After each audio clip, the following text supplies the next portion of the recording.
African American history often gets overlooked when it comes to the Revolution. However, it's important to understand that African Americans played a major role in the founding of this country, and not just as slaves, but as patriots. For example, Crispus Attucks, a mixed-race African American and Native American man who was enslaved in Framingham, Massachusetts, and escaped. For people of color, there were not many jobs in colonial New England, so he worked as a sailor, a whaler, and a rope maker in the city of Boston. While home from a voyage, Attucks was upset after finding out that British soldiers were taking rope-making jobs from colonists. He ended up joining the mob that formed outside the customs house and was the first person to die during the Boston Massacre. Attucks was considered a hero by the people of Boston and was buried in a ceremony with the other victims at Old Granary Burying Grounds, which African Americans were not allowed to be buried in. Contrary to popular opinion, African Americans also fought in the Revolution. Most who did ended up fighting for the British, like Loyalist guerrilla fighter Colonel Ty. They were promised their freedom and some pay in return for their service. Ty, a former slave, was familiar with New Jersey and was used to raid homes in the area of food, weapons, and supplies. He was also well known for freeing slaves and sometimes even killing slave masters. While it was much more common to see African Americans fighting for the British, some did take up arms for the United States. For example, Salem Poor, who purchased his freedom in the 1760s and fought at the battles of Saratoga and Monmouth.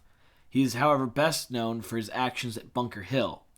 After this battle, his fellow soldiers signed a petition for the General Court of Massachusetts to recognize his bravery and behavior in battle. Another colonial hero, Peter Salem, joined his fellow patriots at the Battle of Lexington and Concord.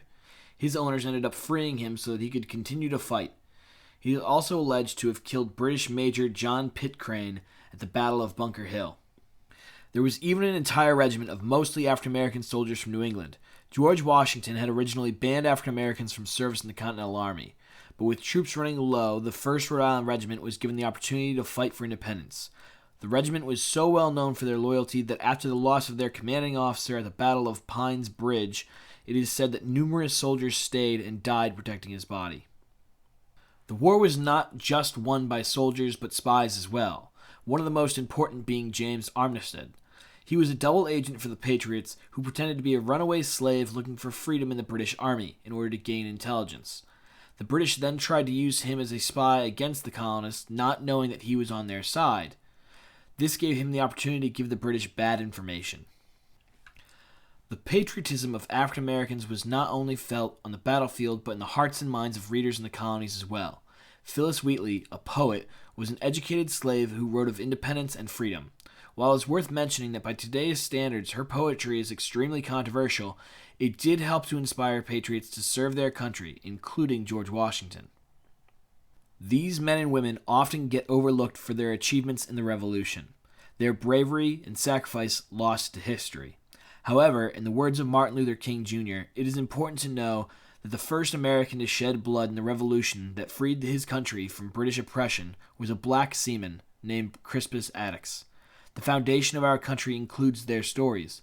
They bled on the battlefields and inspired patriotism just like everyone else who fought for independence.